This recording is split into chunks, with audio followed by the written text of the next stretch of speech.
Ambassador Kathvara of the Villani Consortium stood frozen in the great council chamber. Her 4 eyes stared at the empty seat where the human delegation always sat. In 300 years, since the day humans first made contact with the galaxy, that seat had never been empty. Not once, not ever. The message had come without any warning. It arrived on every diplomatic channel at the same time. The words were simple and cold. Effective immediately, the United Terran Coalition withdraws from all Galactic Council activities. All embassies on human worlds must be emptied within 30 standard days. Human ambassadors will return to Earth. All trade agreements are stopped. All military cooperation is ended. Do not contact us. We will not answer. And then there was nothing. Complete silence. High Arbiter Thiessen was very old, even by Qurani standards. He had led the council for 600 years. He had seen wars begin and end. He had watched species rise and fall. But he had never seen anything like this. He called for an emergency meeting, and representatives from 1,000 species filled the great chamber. Everyone was asking the same question. What did we do wrong? The humans had always been strange. Everyone knew this. They came from a death world, a planet that tried to kill everything living on it. They had survived ice ages, supervolcanoes, and countless disasters. They were small and fragile compared to many species. Their lives were short, sometimes less than 100 years. By all logic, they should have died long ago, but they did not die. They survived. They built cities and ships and reached for the stars. When they finally met the galactic community, everyone was surprised. These short-lived creatures were creative in ways nobody expected. They could solve problems that had confused other species for centuries. They could look at ancient enemies and find ways to make peace. The humans had helped end the war between the Veth and the Thalorians. That conflict had lasted for 800 years before human diplomats found a solution. Humans had created new ways to grow food that saved the people of Nexus 7 from starving. Human music and art had spread across 100 worlds. Human doctors had found cures for diseases that killed millions. They had been valued. They had been needed. They had been, in their own strange way, loved. Councillor Drextel of the Morvathi hegemony was furious. His species was proud and warlike, and they did not like mysteries. He demanded answers. He sent his best spies to human space. None of them came back with useful information. The human borders were sealed tight. No ship could enter. No message could get through. Ambassador Kathvara tried everything she knew. She sent personal messages to human friends she had known for decades. She begged them to explain.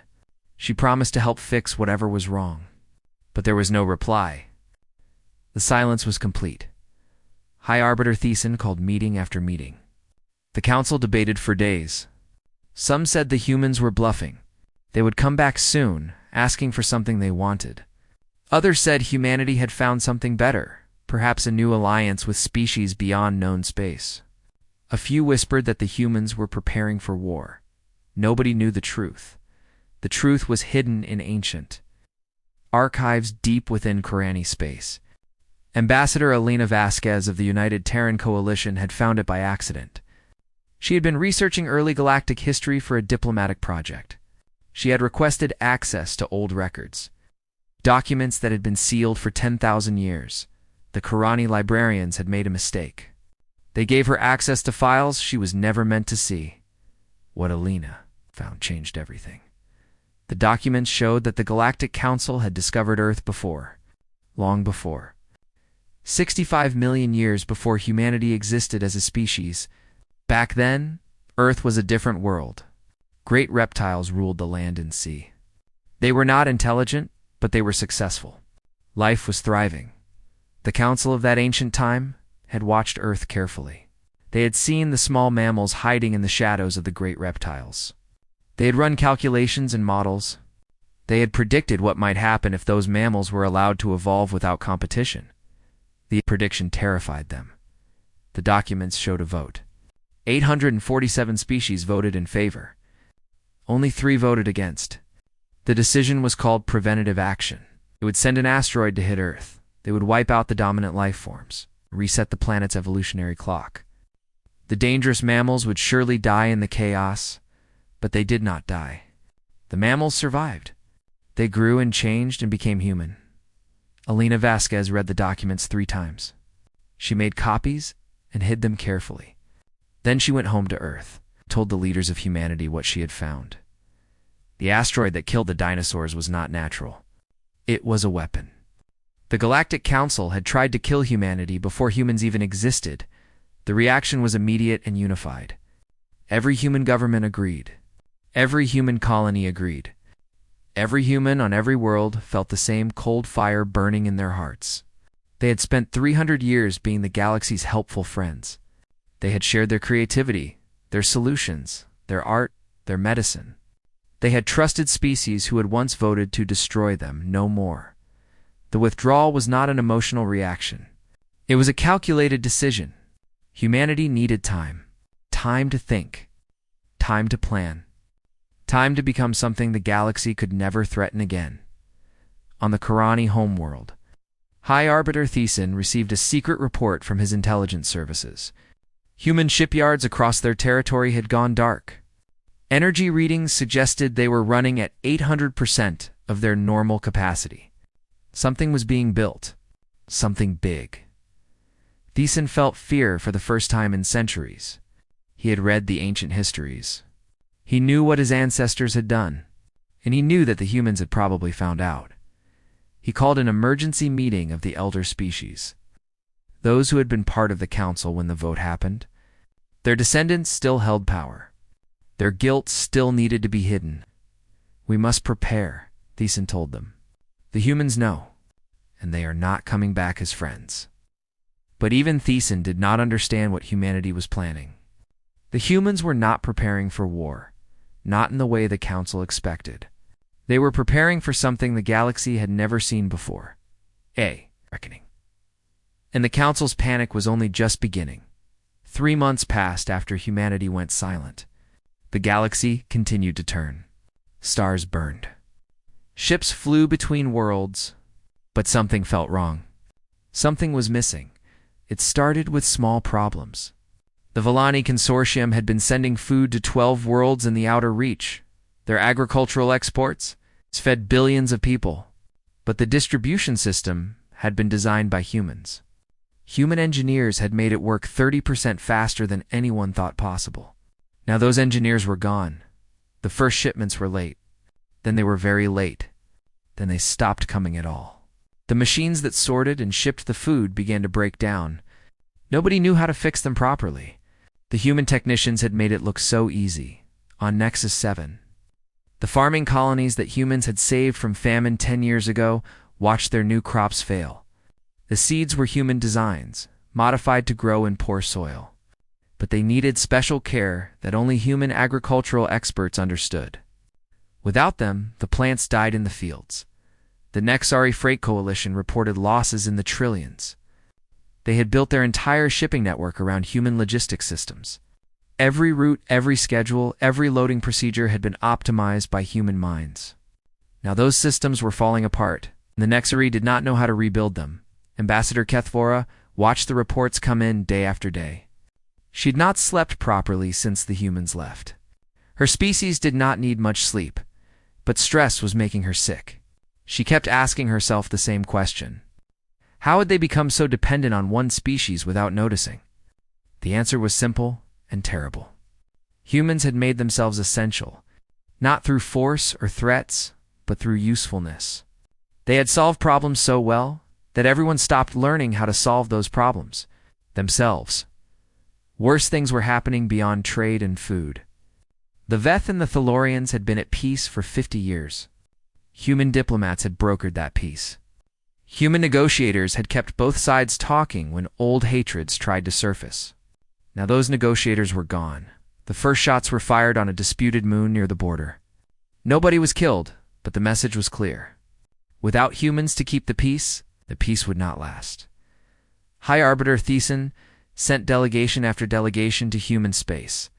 Every ship was turned away at the border. Automated defense platforms, sleek and deadly, blocked any attempt to enter. When had the humans built those weapons? Nobody had noticed.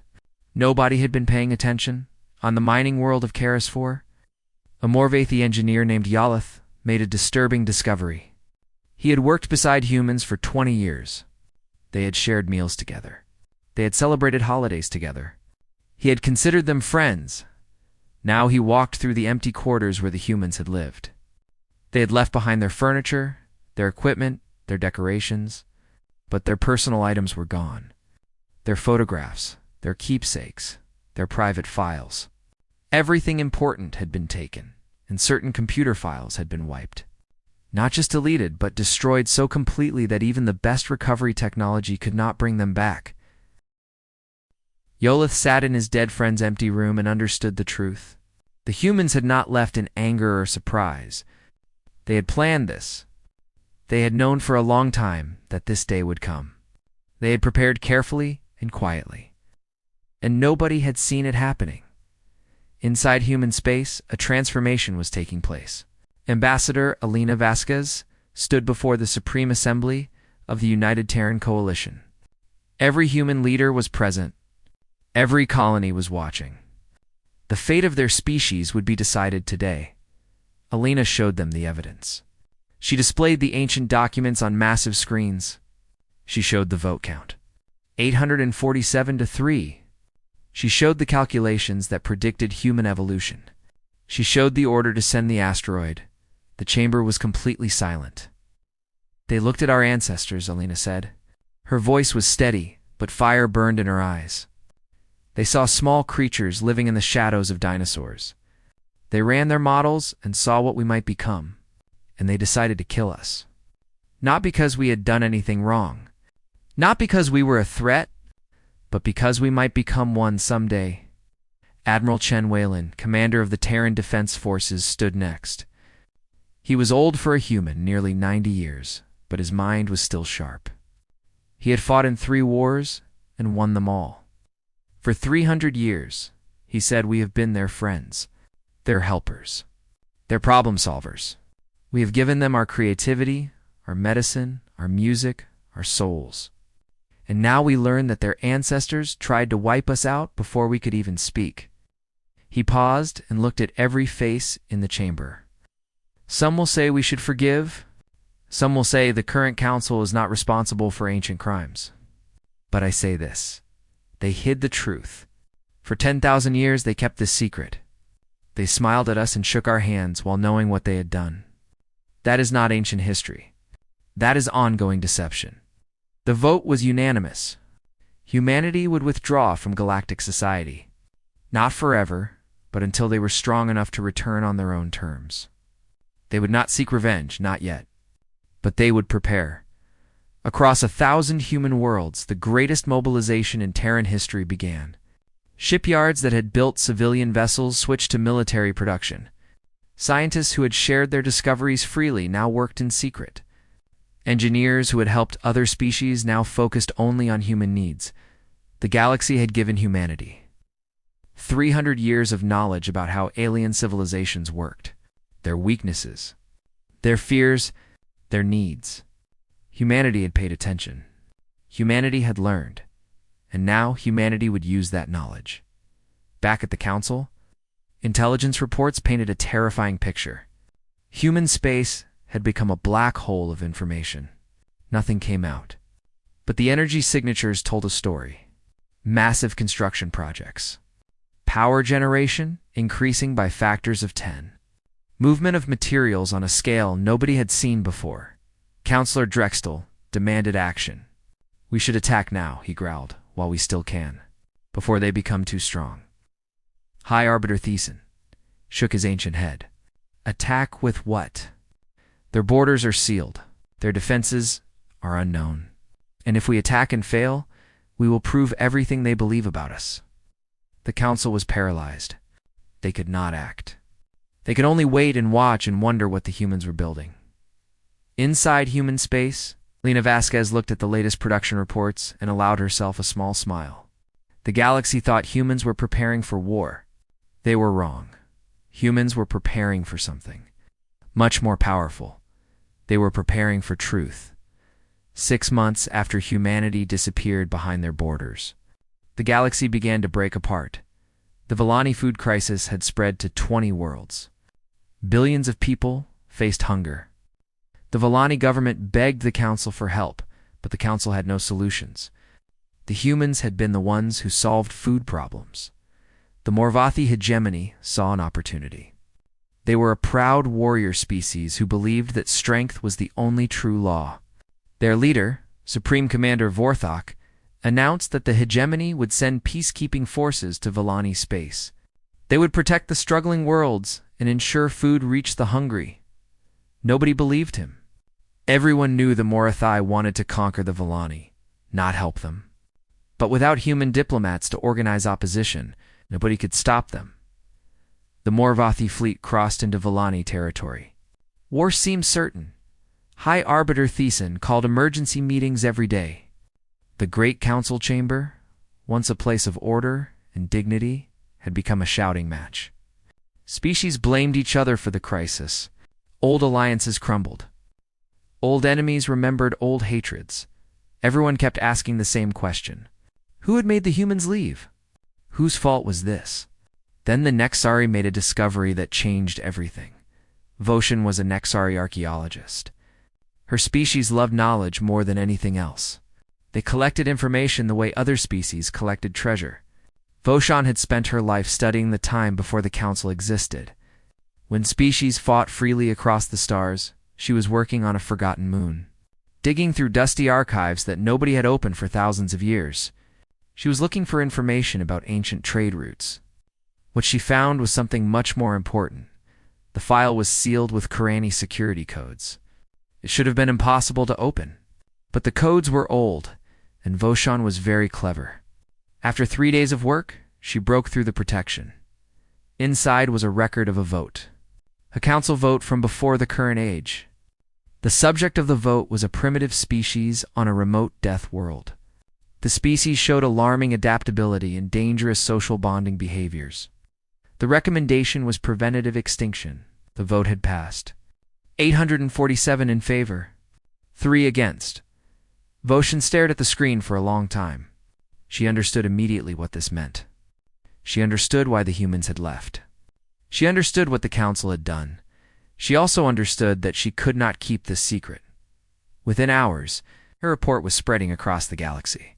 She sent it to news networks, scientific institutions, and foreign governments. She sent it to species that had been on the Council for millennia and species that had joined only recently. She sent it everywhere she could think of. The galaxy erupted. The younger species were horrified. The Thesari Collective had joined the Council only 2,000 years ago. They had been told that the Council existed to protect developing civilizations. They had believed that the great powers of the galaxy were wise and good. Now, they learned that those great powers had once voted to destroy a species that had not even learned to make fire. The Vrinicord demanded answers. The Hollow Moon Federation demanded accountability. Dozens of species that had trusted the Council for generations now looked at their leaders with new eyes. The Qurani found themselves at the center of the storm. Their species had been on the Council longest. Their ancestors had organized the vote. High Arbiter Thiessen himself was Qurani. Thiessen tried to calm the fury. He released a public statement admitting that the vote had happened. But he insisted it was a different era and that current Council values would never permit such actions. Nobody was satisfied. The protests grew larger. Species began withdrawing from Council activities. The fragile unity that had held the galaxy together for 10,000 years was cracking, and then the humans made their move. On the border of human space, the automated defense stations that had been turning ships away for 6 months did something new. They began broadcasting a message. Not words. Images. The broadcast showed historical records from human scientists. It showed geological evidence from Earth. It showed the crater where the asteroid had struck. It showed calculations proving that the asteroid's trajectory was not natural. It could not have come from the asteroid belt. It had been aimed. The message was clear. The humans were not just making accusations. They had proof. They were sharing that proof with everyone. The galaxy watched in shock. Species that had dismissed the Nexari discovery as a possible fake now saw the evidence for themselves. The asteroid had been a weapon. The Council had tried to destroy humanity before humanity existed. Ambassador Kethvora watched the broadcasts from her office on the Volani homeworld. She finally understood what the humans were doing. They were not preparing for war. They were conducting a trial. A trial in the court of public opinion, and they were winning. The Morvathi invasion of Volani space stalled. Their own population was demanding answers. What other preventative actions had the Morvathi taken in the past? What other species had they tried to destroy? The Karani government faced riots in their streets. Young Karani, who had grown up believing their species was wise and peaceful now, learned that their ancestors had voted for genocide. Inside human space, Elena Vasquez reviewed the latest intelligence reports. She allowed herself a moment of satisfaction. 47 species had formally condemned the ancient vote. 19 had withdrawn from council proceedings in protest. The council was fracturing along lines that humanity had carefully predicted. Admiral Chen stood beside her, watching the same reports. "They are afraid," he said. "Afraid we will do to them what they tried to do to us." Elena nodded slowly. "Let them be afraid. Fear is the first step toward respect, and respect is the first step toward justice." She turned to face the Admiral. "Is everything ready for the next phase?" Chen smiled. It was not a warm smile. "The fleet is complete. The message is prepared. We launch in 30 days. Alina looked out the window at the stars. Somewhere out there, a galaxy was learning the truth about its history. Somewhere out there, species were questioning everything they had believed. Soon, humanity would show them something new. Soon, humanity would offer them a choice. But first, they would let the fear grow a little more. They would let the Council tear itself apart with guilt and blame. They would let the galaxy understand that the old ways could not continue. Then, and only then, would humanity return, and nothing would ever be the same. 1 year after humanity went silent, they returned. The first sign was the fleet. Ships appeared at 7 different locations across Council space at exactly the same moment. This should have been impossible. Faster-than-light travel was not precise enough for such coordination. But the humans had spent a year in secret, and they had learned things nobody else knew. The ships were beautiful and terrible. They were sleek, where other species built bulky. They were fast, where others were slow. They moved together with perfect coordination, like a single organism with many bodies. Military commanders across the galaxy watched the formations and felt their hearts sink. This was not the technology of a junior species. This was something new. The second sign was the broadcast. Every screen in the galaxy lit up at the same time. Every holographic display, every communication device, every data terminal. From the core worlds to the outer rim, from mighty warships to tiny farming villages, the same image appeared. Ambassador Elena Vasquez stood alone against a backdrop of stars. She looked older than she had a year ago. Her hair had more gray. Her face had more lines, but her eyes burned with a fire that made viewers lean back from their screens. "People of the galaxy," she began. "1 year ago, humanity discovered a terrible truth. Before we had language, before we had fire, before we were anything more than small animals trying to survive, your ancestors looked at our world. They saw what we might become, and they chose extinction." She paused to let the words settle. "They sent an asteroid to destroy our planet. They killed the great creatures that ruled our world. They tried to wipe us out completely, but we survived. Not because of your mercy. We survived despite your attempts to kill us." The broadcast shifted. Now viewers saw images of human worlds, not military bases, not weapons factories, schools where human children learned and played, hospitals where human doctors healed the sick, families gathering for meals, artists creating beauty, scientists exploring mysteries. Life, thriving and beautiful and unmistakably human. We withdrew from the galaxy not in weakness, but in wisdom. We needed time to understand who we truly are.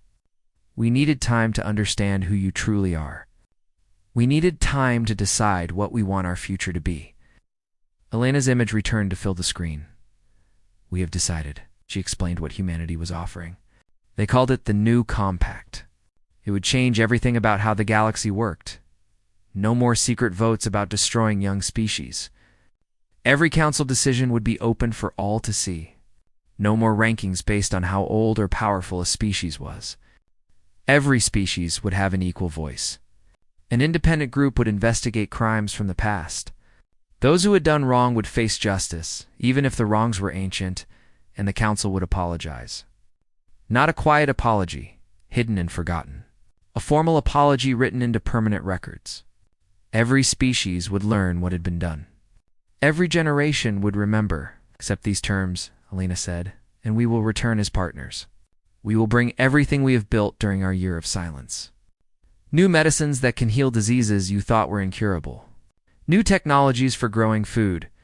New art and music and stories. New ideas for solving problems you have struggled with for centuries. We have much to offer, and we want to offer it freely. Her voice grew colder. Refuse these terms and we will simply leave. Not to attack you. Not to threaten you. We will go away and build our own civilization, far from yours, forever separate. You will never be able to harm us again. We have made certain of that. But you will also never benefit from us again. She leaned closer to the camera. Choose wisely. This offer will not come again. The broadcast ended. In the great council chamber, chaos erupted. Representatives from 1,000 species shouted and argued and demanded attention. The older species, those who had been on the council when the vote happened, were furious. Accepting the terms meant admitting guilt. It meant giving up power they had held for millennia. Counselor, a Drexel of the Morvathi, slammed his fist against his speaking platform. We will not be dictated to by primitives. We are the masters of this galaxy. We do not apologize. But the younger species saw things differently. The representative of the Vrin Accord stood up. Her species had joined the council only 3,000 years ago. They had believed in the council's ideals. They had believed that the galaxy was governed by wisdom and justice. We accept the terms, she said. Her voice was quiet, but it silenced the chamber. Whatever our ancestors did, we will not make their crimes worse by refusing to admit them. Ow. One by one, other species stood with her. The Hollow Moon Federation. The Nexari Coalition. The Thessary Collective.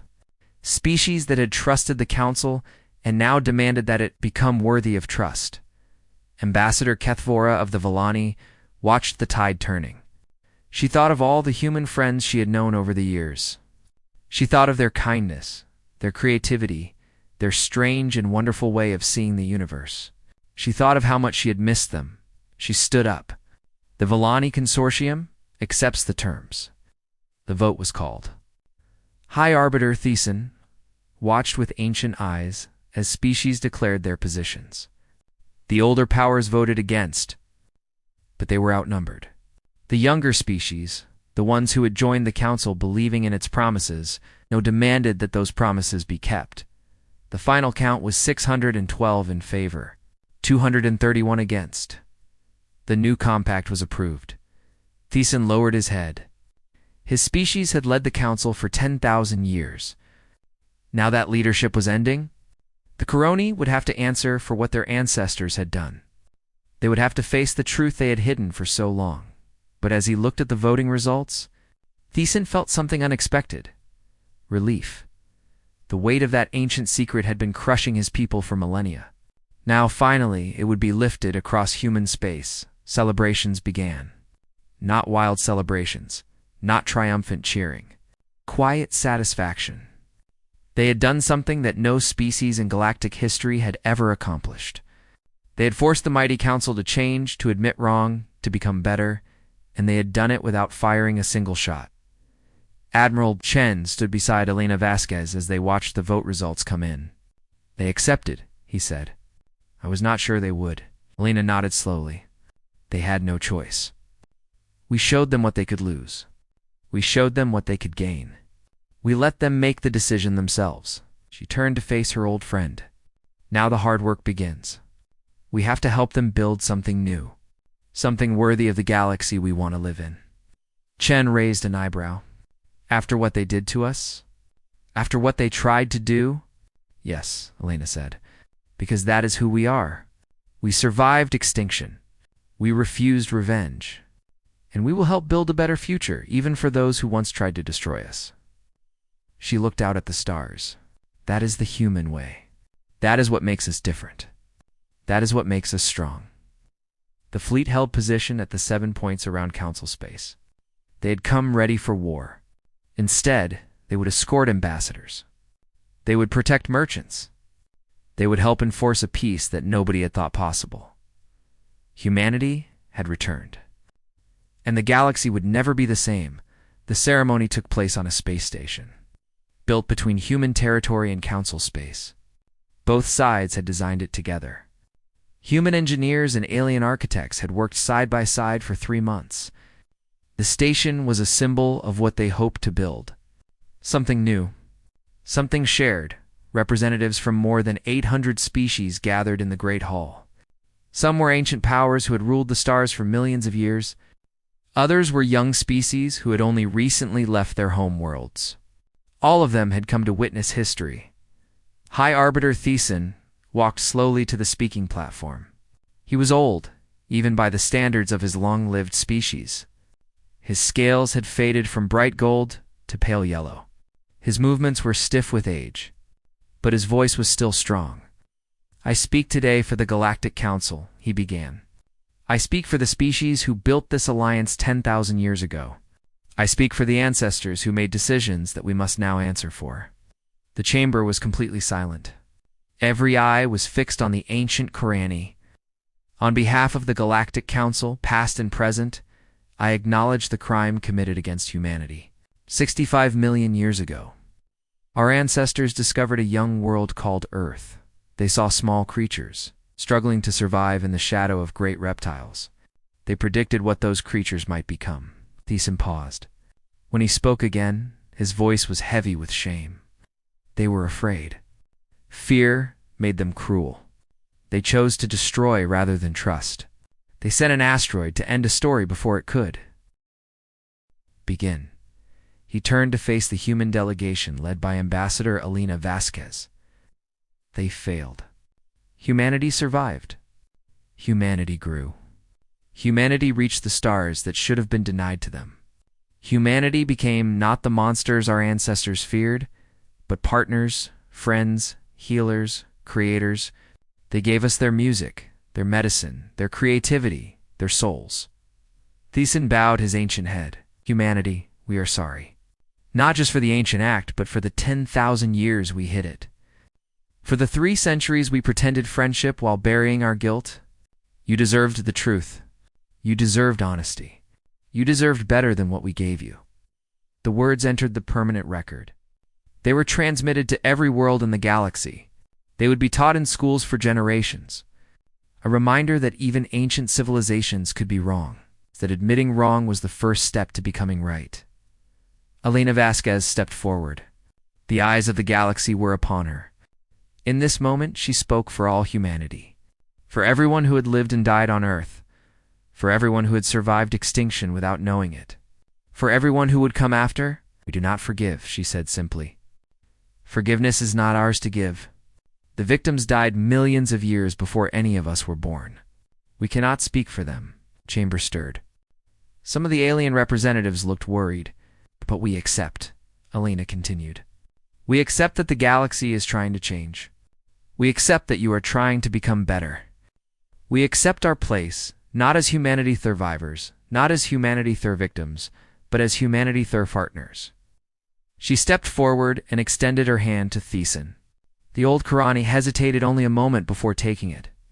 His scaled fingers wrapped around her soft human hand. A wave of emotion swept through the chamber. Representatives who had been enemies for centuries looked at each other with new eyes. If humans could take the hand of those who had tried to destroy them, perhaps old hatreds were not permanent. The ceremony concluded with the signing of the new compact. The document was revolutionary. It guaranteed protection for young species still learning to reach the stars.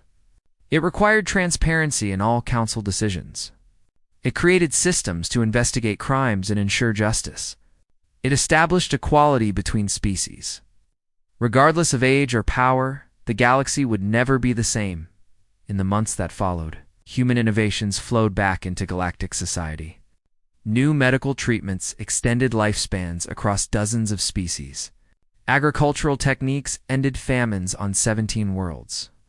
Human engineers fixed the systems that had broken during the Year of Silence. But the greatest gift was not technology. It was hope. On a Villani colony world, a young child asked her mother why the humans had come back. The Villani mother thought for a long moment before answering. Guys, they believe in tomorrow more than they remember yesterday. Because they think the future can be better than the past. Because they hope. Child considered this.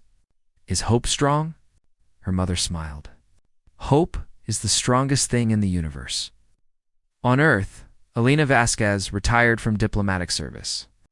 She had earned her rest. She returned to the small village in South America where she had been born. She planted a garden. She watched the sun rise over mountains that had stood for millions of years. Admiral Chen came to visit her one spring afternoon. He brought a bottle of wine from the orbital vineyards of Mars. They sat on her porch and watched the clouds drift across the sky. Do you regret it? Chen asked. Any of it? Elena thought carefully before answering. I regret that it was necessary. I regret that our ancestors suffered without knowing why. I regret the years of lies. She sipped her wine. But I do not regret what we did. We showed the galaxy that power without justice is weakness. We showed them that the small can change the mighty. We showed them that hope is stronger than fear. Chen nodded slowly. And what happens now? Now, Elena smiled. Now we live. We build. We teach our children and watch them reach for the stars. We remember the past, but we do not live in it.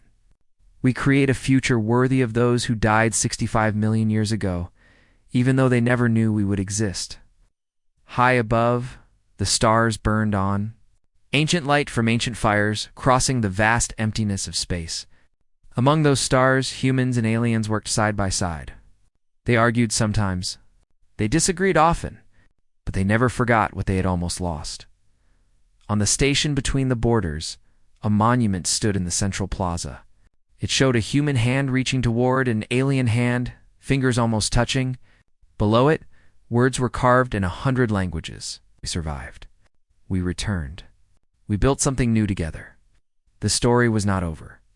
It would never be over. Each generation would write new chapters. There would be conflicts and challenges. There would be moments of darkness, but there would also be light.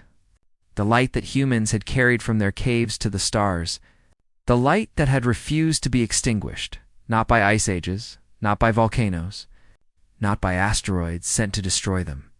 The light of hope, and that light would burn forever. A young human child, born on a space station far from Earth, looked out a window at the swirling colors of a nebula. Her Villani friend stood beside her. The Villani asked. The human child smiled. It was the same smile Elena Vasquez had smiled. The same smile Admiral Chen had smiled. The same smile humans had been smiling since they first looked up at the night sky and wondered. Everything, she said. Everything is out there, and we are going to find it together. The stars continued to burn. The ships continued to fly. And humanity, the species that should never have existed, continued to dream. That was their greatest power. That was their gift to the universe. Dreams.